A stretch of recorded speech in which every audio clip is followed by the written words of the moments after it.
Más. Esta tarde, señores, nos encontramos en Expo Santo Domingo 2024. Estamos específicamente en el Hotel Dominican Fiesta y estamos en una transmisión especial del periódico El Nuevo Diario, como siempre, pues agradeciendo la oportunidad.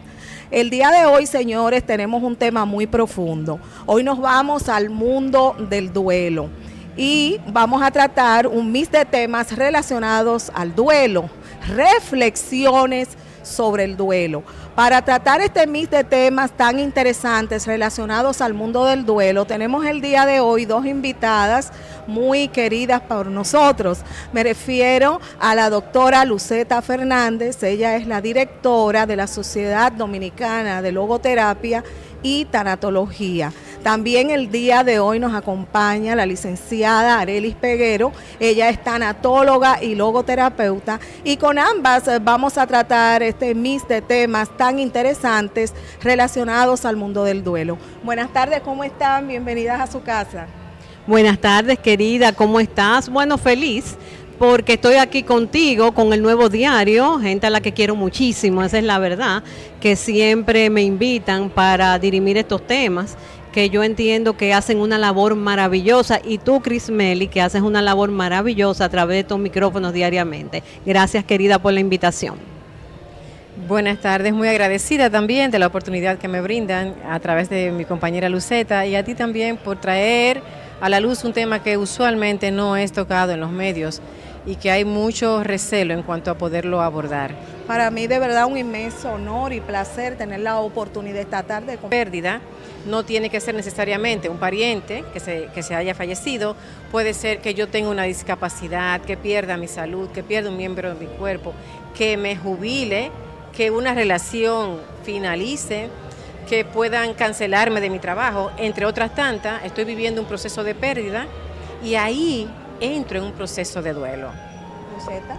Quería decir, esto que dice Areli es muy significativo, porque las personas pensaban antes que solamente se hacía duelo por alguien que fallecía, y ya sabemos que no. Ya Areli ha dicho más o menos todos los duelos que podemos sufrir, y hay muchísimos más, lógicamente. Y también quiero aportar algo que escuché con nuestro querido amigo Antonio Vargas Tenorio. Él es de la Escuela Existencialista, y los existencialistas dicen algo muy interesante, y es que el duelo simboliza una lucha entre un pasado que lógicamente ya no está, un futuro que es incierto y que se da en un presente. Eso también es el duelo. ¿Cuáles son las fases del duelo? Bueno, usualmente es bueno aclarar también en este sentido de fases, que las personas no entiendan que las cosas se tienen que dar una detrás de la otra. ¿Por qué? Porque si las personas se habitúan a creer que esto es así, pensarán, digamos, 2 meses o 3 meses después de haber sucedido un evento de pérdida, que ella no debería estar con esas manifestaciones porque esa es una fase o un proceso que debió darse antes. Bueno conocer que todo esto se puede intercalar. O sea, yo a la par que puedo estar viviendo todavía un proceso de negación, puedo estar viviendo con ira, puedo estar viviendo con tristeza, con enojo, puedo estar incluso pensando en algún momento que ya me voy a restablecer, que ya voy a empezar a salir de esto, y vuelve un enojo. Depende. Entonces es bueno que la gente sepa que esto no es lineal, se pueden dar diferentes manifestaciones de emociones en la persona, y que sí que está bien.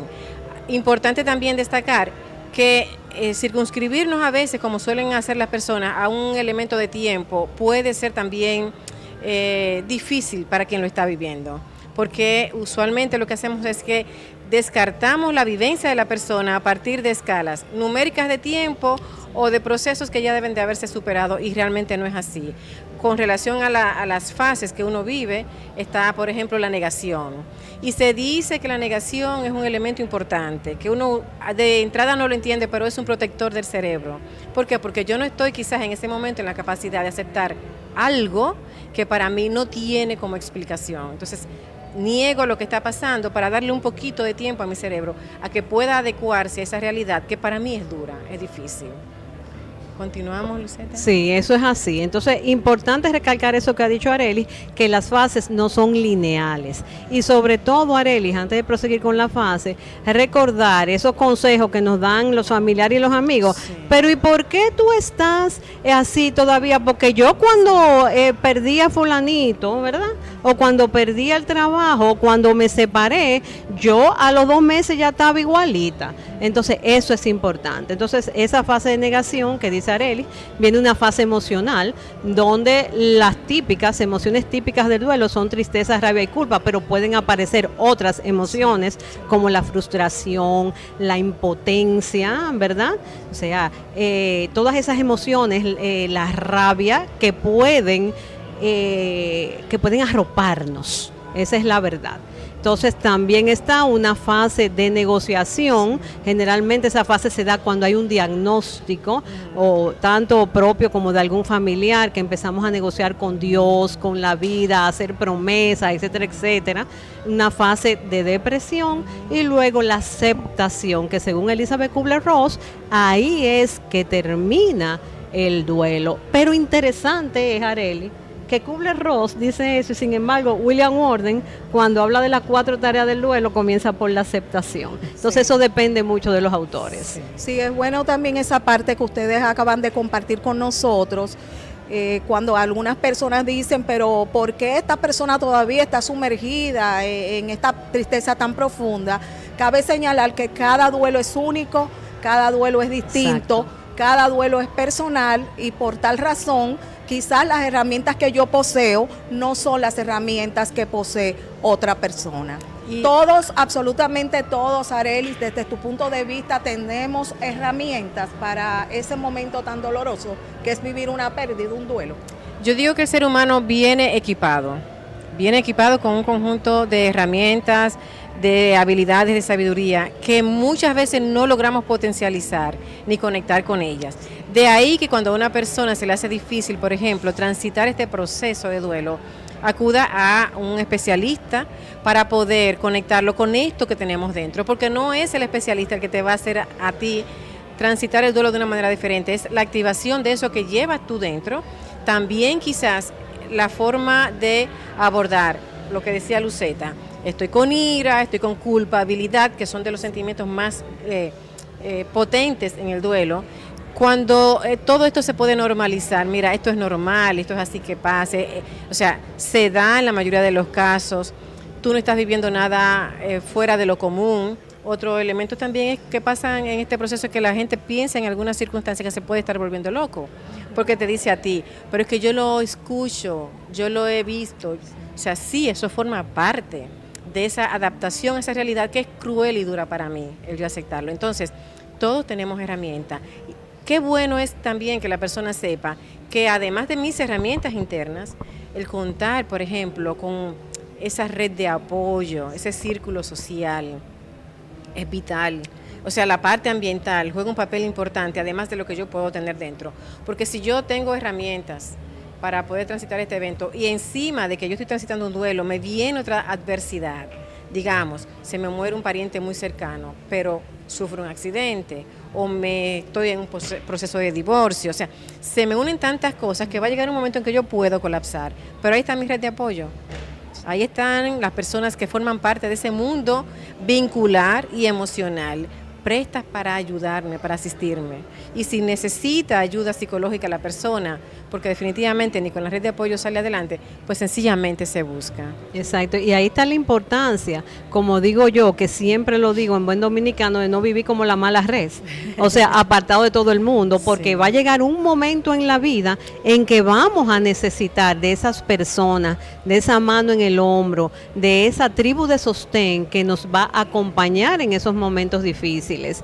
Y hablando de esas herramientas que dijo Arely, que es cierto que todos poseemos, esos son los mecanismos de afrontamiento que nosotros hemos ido adquiriendo tanto en nuestra familia como a través de la vida, y que en el momento de la pérdida entonces nosotros ponemos en actividad.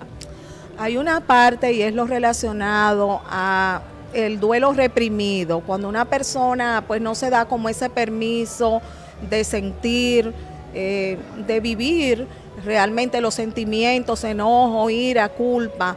Arelis, ¿de qué forma esto afecta a alguien? Sí, bueno que tú hayas traído esta colación. Se puede dar tanto en hombres como en mujeres, pero ¿qué pasa? Hay un público masculino que está muy limitado en la manifestación de los sentimientos. Porque los varones no lloran. Porque no lloran, definitivamente. Entonces yo a veces me pregunto, ¿y fue que no le pusieron conductos lacrimales a los hombres? Sí que lo tienen, pero no se le permite mucho el conectar con este dolor y este sufrimiento. Es importante que lo hagamos. Y muchas personas tampoco lo hacen. En el caso de las mujeres, digamos, tienen hijos o se murió su padre y la madre está sufriendo mucho. No me doy el permiso yo como hija de sufrir porque estoy pendiente a cuidar a mi mamá. Y nos olvidamos de algo importante. Familia que sufre unida se fortalece. Yo reconozco la vulnerabilidad que tú estás viviendo. Puedo hablar de lo que me está pasando. A veces pienso que lo que me pasa a mí es exclusivamente mío, pero el otro está viviendo lo mismo. O peor que tú. O peor que tú. Entonces, como no hay un canal de comunicación, esos sentimientos se van acumulando y por algún lado salen. Usualmente salen en el cuerpo. Empezamos a somatizar, empezamos a tener reacciones fuera de lo normal. En nuestra vincularidad, digamos, en el trabajo, con los amigos, empezamos a tener reacciones no apropiadas. Entonces, es un llamado, por eso te digo que es bueno que hayas preguntado, para que nos demos permiso a vivir lo que estamos viviendo. Porque después esto se hace tardío y sale en un momento en que tú dices, ¿por qué ella está reaccionando así si hace tanto tiempo? Sencillamente porque no nos dimos la oportunidad en su momento de vivir y transitar lo que nos tocaba vivir. Y es un llamado también a la familia, a los padres sobre todo, porque generalmente nosotros, generalmente no, aprendemos por modelaje, aunque en la vida vayamos adquiriendo otros aprendizajes, ¿no? Entonces, si yo, por ejemplo, provengo de un hogar donde los hombres no lloran, y sobre todo yo le hago un llamado, no sé qué te parece a ti, a las mamás.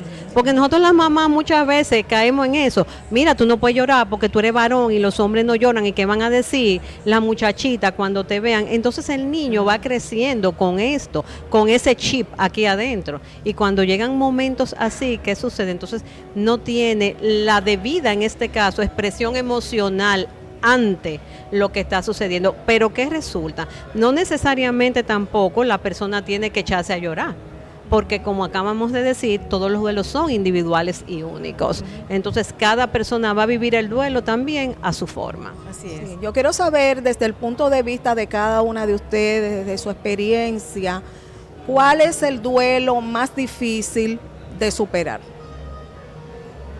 Bueno, yo no sé qué te parece a ti, pero buena pregunta yo tengo dos duelos, según mi experiencia, Arely, que no sé qué te parecerá a ti, que es uno el de los desaparecidos, y segundo el de los hijos por suicidio. Para un padre, para una madre, es muy difícil superar esto, ver que su hijo se suicidó, sobre todo porque la culpa emerge. Es como que se empiezan a dar latigazos y no tienen que ver muchas veces los padres nada con eso, ¿te das cuenta?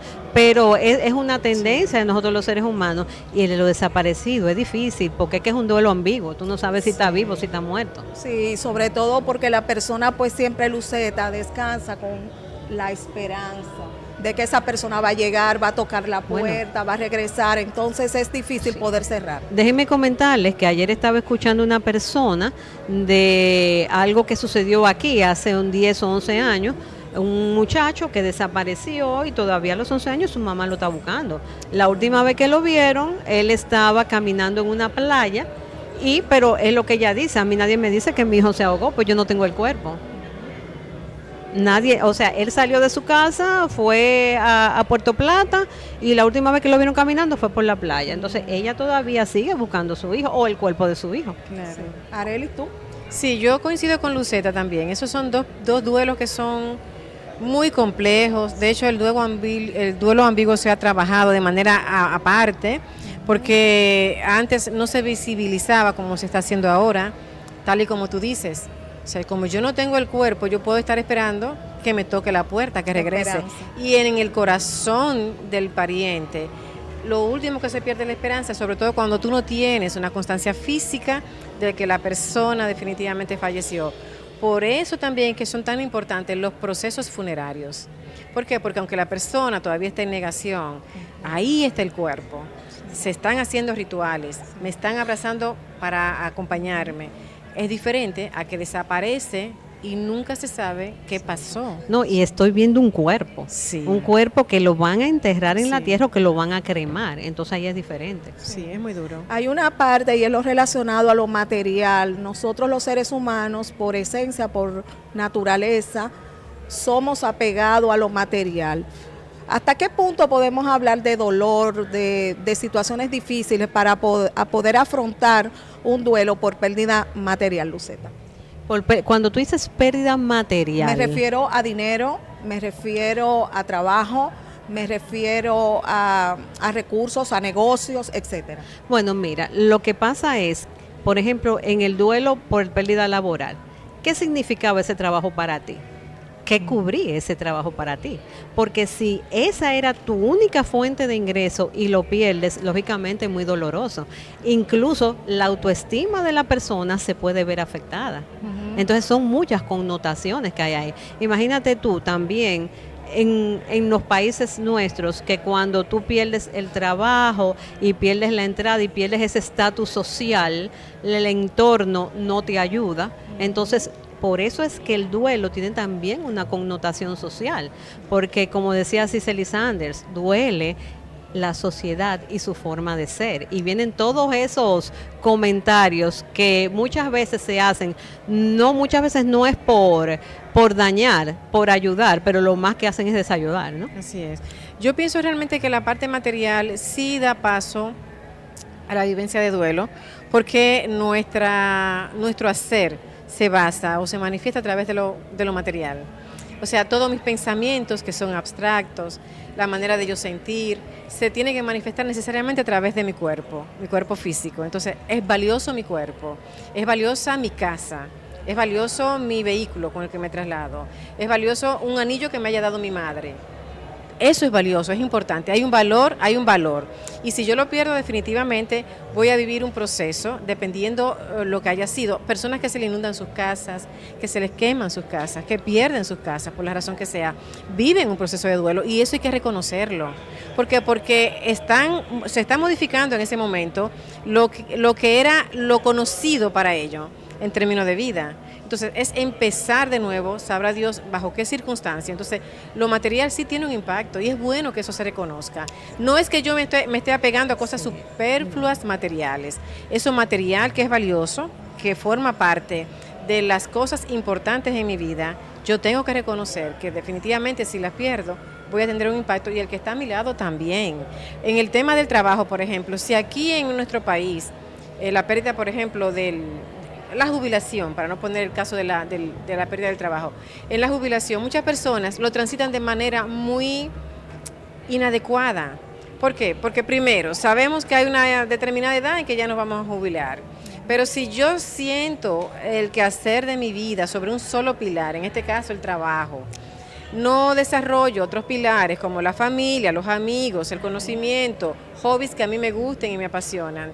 Cuando yo me vea sin trabajo, que era mi 100%, pues me voy a quedar prácticamente sin nada. Entonces, es importante que esto se empiece a ver, a visibilizar y a trabajar también, porque hay muchas situaciones, sobre todo con tantas personas, con el aumento de la edad, el pronóstico de vida de la población, tantas personas que a los 60 años siguen siendo muy productivos, y no es verdad que usted a los 59 años, 11 meses y 29 días usted era productivo y ya un día más ya usted deja de serlo. Exacto. Entonces es por eso que para mí es un llamado, ahora que tú traes el tema colación, de que empecemos a trabajar y a buscar alternativas, porque no somos solamente el trabajo, hay muchísimas cosas más que se pueden trabajar. Y fíjate lo interesante, muchas veces quien decide jubilarse es la misma persona, pero no se jubila con un plan para luego, sino, y es lo que yo le digo a las personas, si usted va a sentarse a su casa a ver televisión y a ver los días pasar, ya tú sabes lo que viene, ¿verdad que sí? Bueno, entonces es necesario esa jubilación con un plan. Y quiero abundar algo más.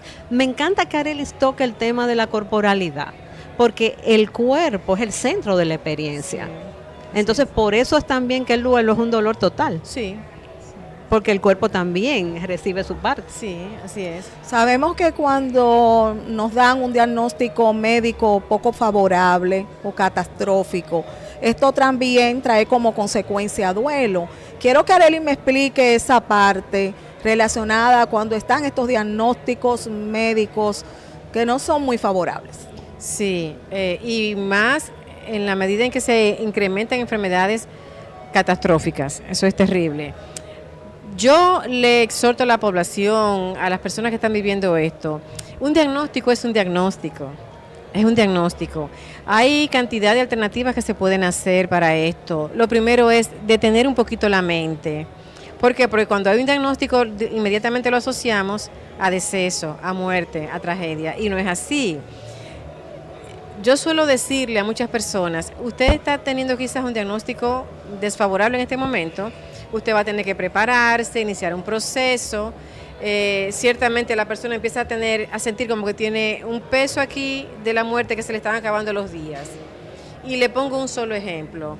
En la medida en que usted le dice, usted tiene un diagnóstico que puede comprometer su vida, yo le pregunto, ¿qué ser humano no tiene su vida comprometida? Claro. Todos la tenemos. Por eso es que yo digo, si nosotros pensáramos en lo que es la finitud del ser humano, en lo que es esta temporalidad en la que estamos viviendo, en donde nos hagamos conscientes de que todos, tarde o temprano, nos vamos a ir de este plano físico, y empezamos a desarrollar mecanismos de afrontamiento que sean positivos, a ver y a entender que parte de la vida, o sea, la vida es un complejo que trae de todo, trae alegría, trae tristeza, trae adversidades. ¿Cómo yo voy a manejar todo esto que me trae la vida?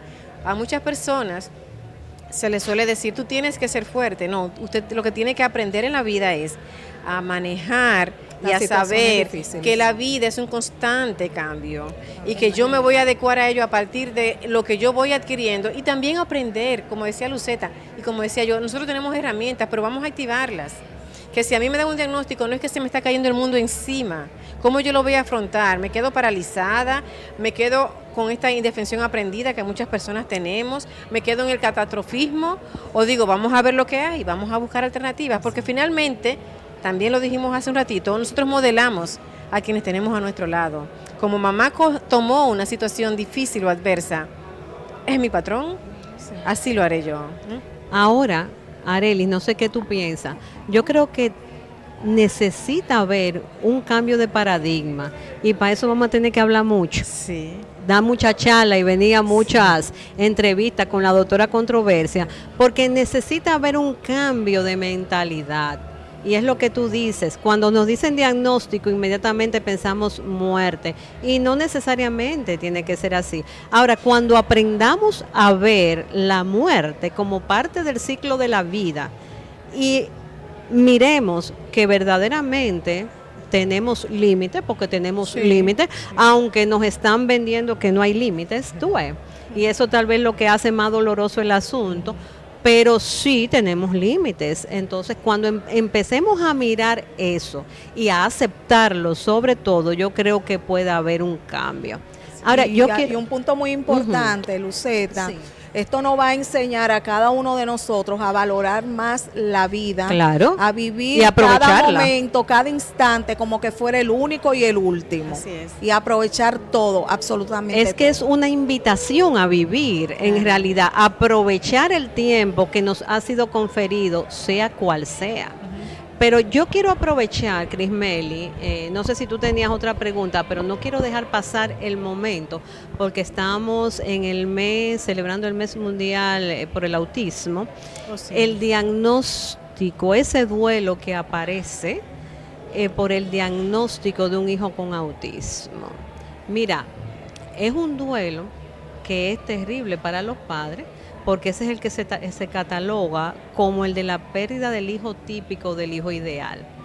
Los padres tenemos muchas expectativas con los hijos, sobre todo cuando esa mujer, cuando ese hombre se entera que van a ser papá, ellos van a futuro, o vamos a futuro, y nos imaginamos ese hijo exitoso, ese hijo, es más, le atribuimos hasta la profesión sin que el muchacho haya nacido y haya dicho lo que quiere ser.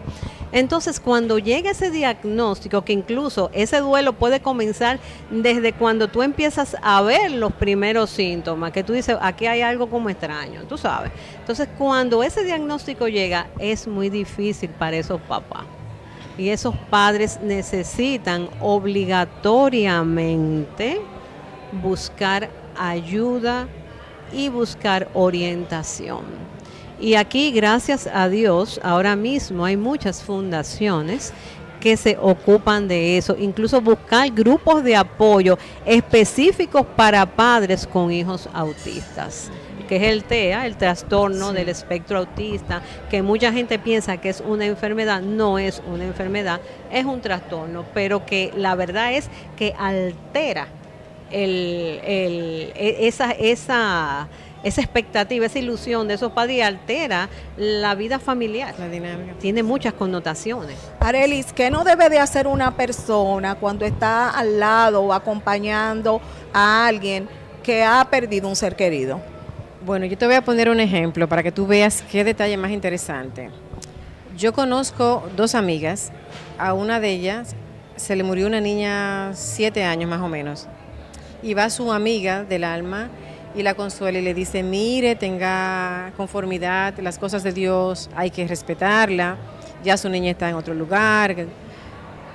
Y ella la abraza, la mira, pero no le está diciendo nada. Al cabo de 2 años, a esa amiga que le dijo esto se le muere su único hijo varón. Y va la amiga y le da el pésame, le dice las mismas palabras. Mire, estése tranquila, con las cosas de Dios hay que estar en paz, su hijo está en otro lugar.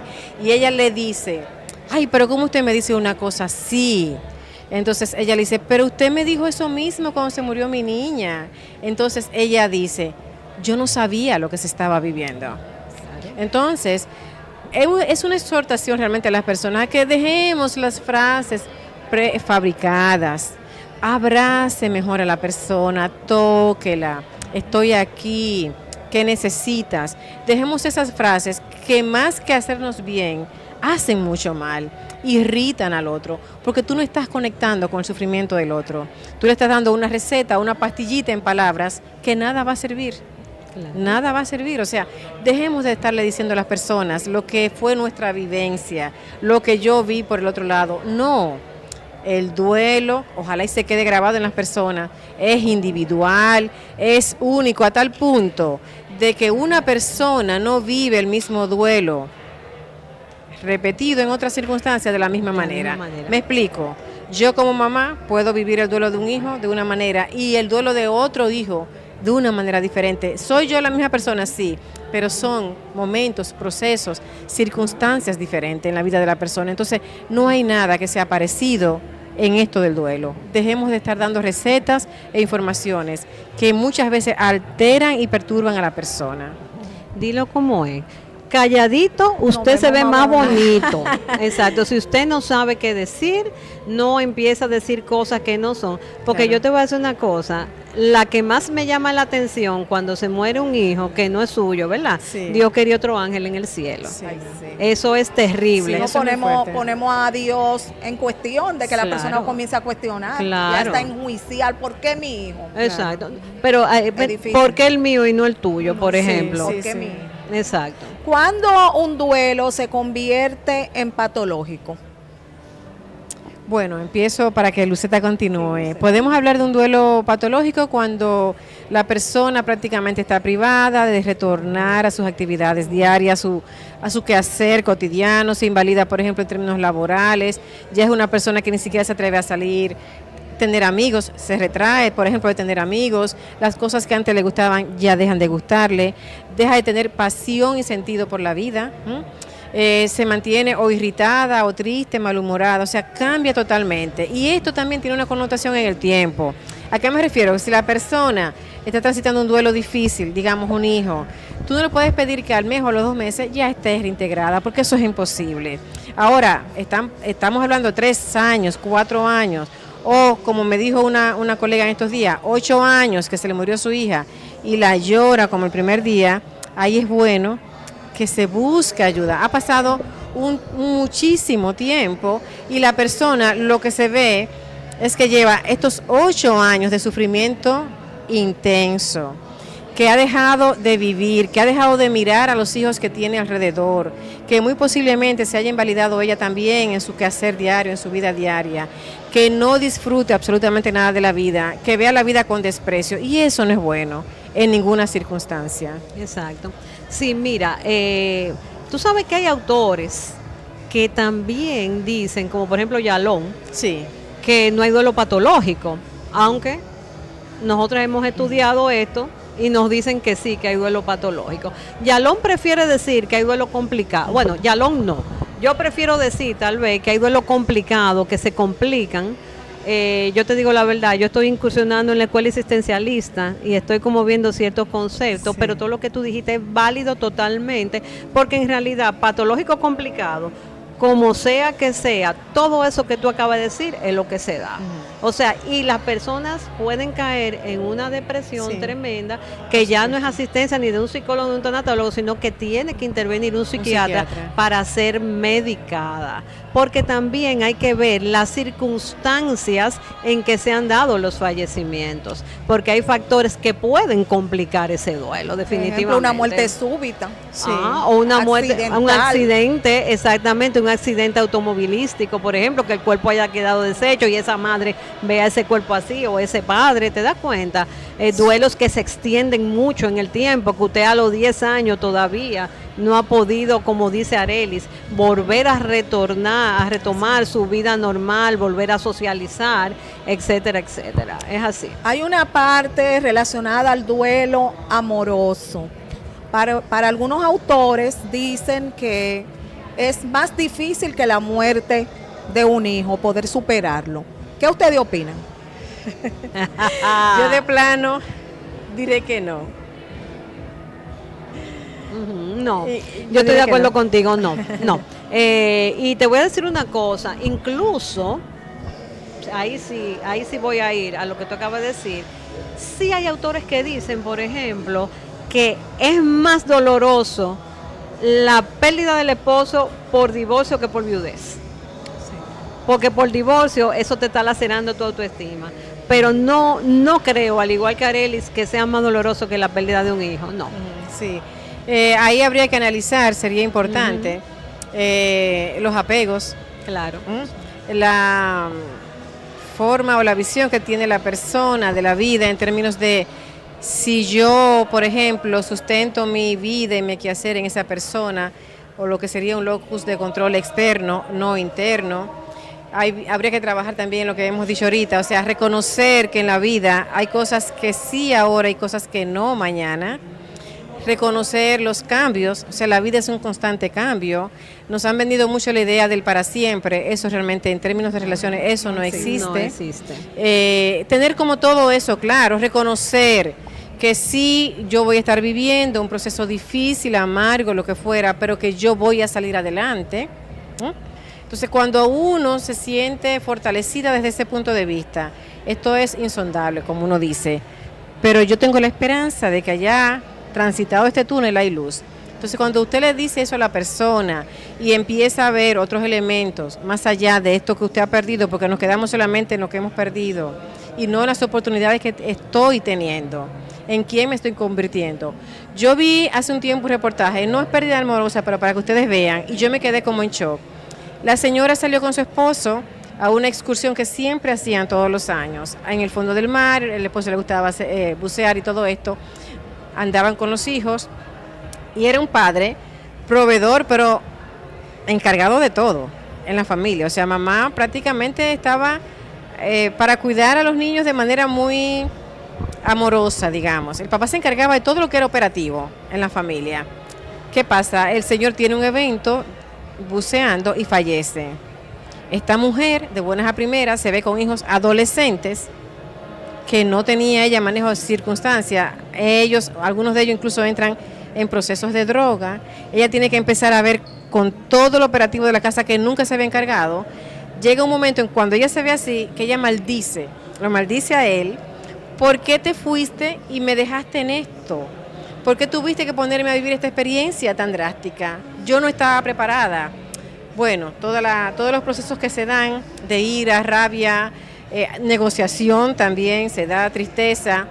Y transcurrido su proceso, afortunadamente ella empezó a hacer cosas que hay que hacer en el duelo, porque si nos quedamos paralizados, tenemos serias dificultades a futuro. Ella empezó a hacer cosas y al cabo de 2 años, ella pidió perdón a la audiencia y dijo, yo en mi momento lo maldije a él porque me generó esto, que yo no estaba lista para ello, y hoy yo le agradezco que me convirtió en otra mujer. Sí, sí, es una forma diferente de mirarlo, claro, cuando se amplía la mirada. Ahora, yo quiero aportar algo. Tú sabes que cuando una pareja, por ejemplo, se separa, hay personas que se quedan estancadas en la negación.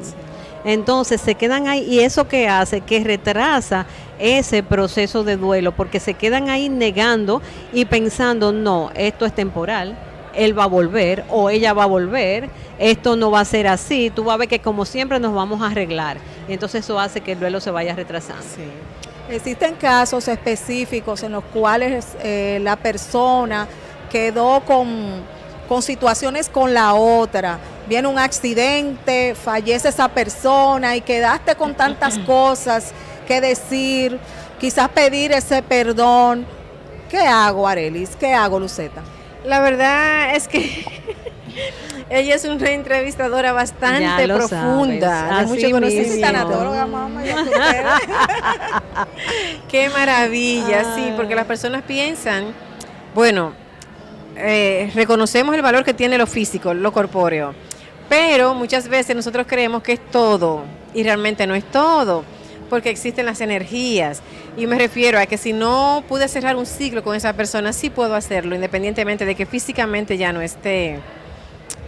Hay estrategias que se utilizan o técnicas como la silla vacía, puedo escribirle cartas, puedo llevar un diario, puedo contarlo a una persona, me hubiera gustado decirle tal cosa, puedo hablar con esa persona aunque no esté con una foto delante, puedo hacer cosas que a esa persona le gustaban y en ese momento de conexión íntima, espiritual, divina, decirle las cosas.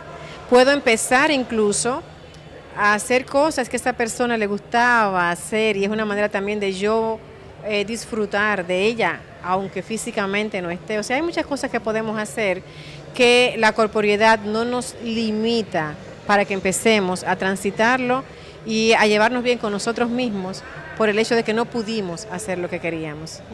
Puedo ir también a la tumba, sí, y decirle lo que yo entiendo que necesito decirle. Y yo tuve un caso también, honrar su memoria. Un caso que fue cuando la pandemia, una persona a la que yo aprecio mucho enviudó, un matrimonio maravilloso de más de 40 años, y ella no tuvo oportunidad de despedirse de su esposo, porque ella había confinamiento, ella tenía COVID pero no estaba mal, ella estaba en la casa y a él sí tuvieron que internarlo. Entonces él falleció en cuidados intensivos y ella siempre le quedó que no pudo despedirse de él. Y hoy por hoy ella tiene una fundación con el nombre de su esposo como una manera de homenaje a la memoria de su esposo. Sí, muy bien. ¿Consideran ustedes correcto llevar los niños a la funeraria? Sí, sí, ahí va a depender la edad del niño, y cómo la persona adulta contacte con ese niño y los sentimientos. Usualmente sí se recomienda 6 años, 7 años. ¿Por qué? Porque como yo le explico a un niño de 7 años que ya tiene lógica, ya tiene un pensamiento lógico, de que el abuelo se llevó malito a la clínica y que ahora está en el cementerio sin yo haber visto que falleció. O sea, que estuvo ya, que se produjo ese proceso. El niño va a entender que si en un momento él se pone malo y va a la clínica, prácticamente va también a fallecer. Entonces, explicarle a un niño, murió porque estaba muy, muy, muy enfermito. No todas las personas que se enferman es esto, les pasa esto, pero se complicó, tenía otras dificultades. Lo pueden llevar a ver, porque es una manera también del niño poderse despedir y hacerse consciente de que ese proceso también existe en la vida. Ellos lo ven, por ejemplo, con los animalitos, con las mascotas. ¿Y por qué nosotros alejar esto de la parte de la vida del ser humano? Es importante. Sí recomendamos que una persona adulta, regulada emocionalmente, puede estar con ellos. ¿Por qué? Porque si estamos en el velatorio y alguien, como suele pasar en algunos lugares, la persona empieza a tener de estas reacciones que son manifestaciones de dolor un poquito fuertes y pueden hasta caer al piso. El niño se puede impresionar con esto. Entonces que hay una persona adulta que lo esté protegiendo y que incluso en algún momento pueda hasta sacarlo de ahí y llevarlo a un lugar más cómodo, más tranquilo, más seguro, porque eso sí puede alterar un poco al niño. Pero de que participe, sí es importante que participe, claro, si está en edad para ello. Y siempre preguntarle si quiere, exactamente. Y si te dice que sí, claro que sí, llevarlo. Porque no a veces obligado. Los padres, exacto, queremos como acapararlos, resguardarlos ante algo que es una realidad. Entonces, mejor que desde pequeños, si ellos quieren asistir, ellos puedan ver cuál es la realidad. Sí, apuntando a algo que dice Luceta, muy importante, no es obligarlo a que vayan, porque todos van, no, es preguntarle al niño si está en condiciones. O sea, empezar a integrar a la persona desde pequeño, a tomar decisiones, involucrarse en estos procesos, a tener participación, a que no sea, como nos decían antes nosotros, el muchacho como que no cuenta. Sí, el niño cuenta, sí, por supuesto. ¿Qué significa aceptar? ¿Qué significa aceptación en el mundo del duelo? Dice mi profesor Efren Martínez que aceptar lo que es fácil aceptar es cómodo. Ahora, aceptar lo que es difícil aceptar es muy difícil. Aceptar es un proceso que no es tan fácil. Y usualmente la aceptación llega luego que usted ha transitado por un manojo de es un camino. Sí, es un camino. Se dice fácil. Se dice fácil, pero es un camino, un manojo de emociones, de experiencias, de situaciones, en donde ya uno reconoce. No es que uno se da por vencido, no es que uno se resigna, es que uno entiende que hay otras formas de poder vivir, de seguir adelante, de integrar esa persona que se ha ido de nuestro lado de una manera espiritual, de que está en nuestro corazón, de que yo estoy al alcance de ella sencillamente con mis recuerdos, de que yo voy en la medida de lo posible, como decía Luceta, a honrar su vida, de que hay otras formas de seguir aunque ella no esté, de que y también si nosotros tomáramos eso en cuenta fuera importante. Si mamá, por ejemplo, yo le preguntara, mamá, ¿cómo te gustaría a ti verme cuando tú no estés? Yo dudo que mamá me diga a mí, te quiero ver postrada, te quiero ver depresiva.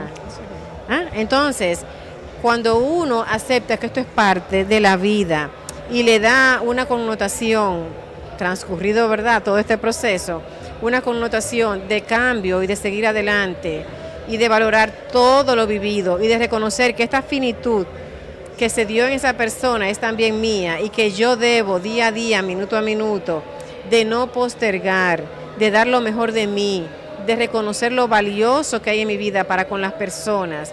Entonces yo voy a tener una trayectoria de vida grata, digna, fluida, y eso es importante. Exacto.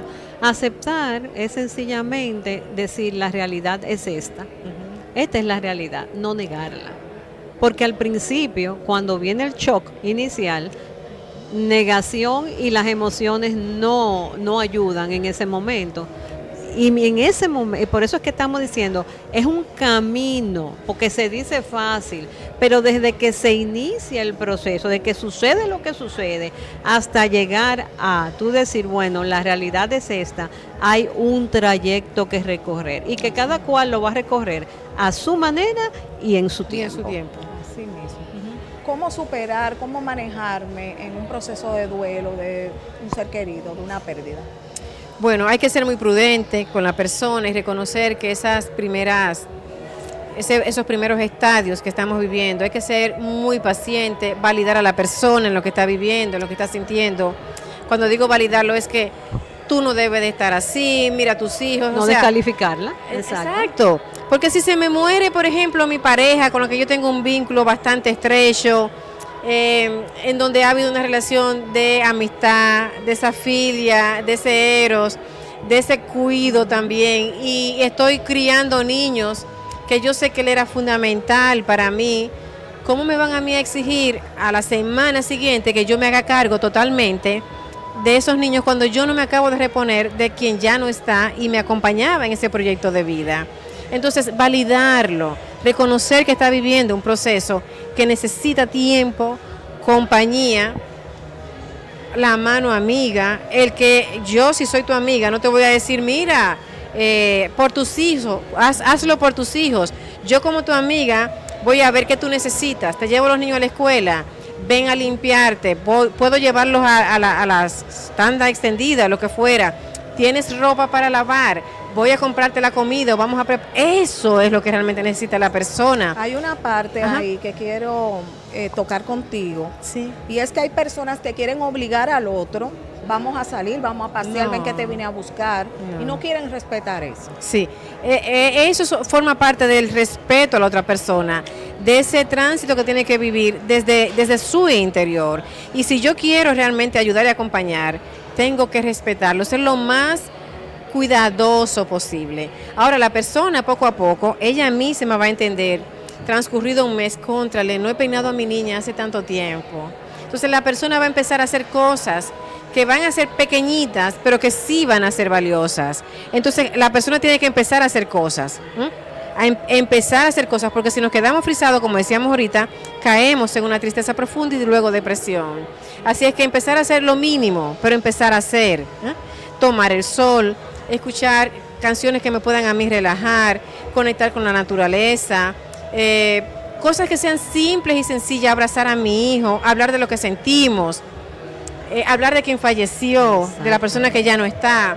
¿Por qué hablar de quien ya no está? Porque sencillamente lo mantenemos integrado en la vida y vamos a terminar a veces hasta riéndonos a pesar del dolor, y eso es bonito. Luceta, consejo final sobre este tema tan interesante. Bueno, serían tantos, hija, sobre todo, algo que quiero aportar a lo que dijo Arelis, recordar que una persona que esté en duelo no te va a llamar para decirte, ayúdame. Sí.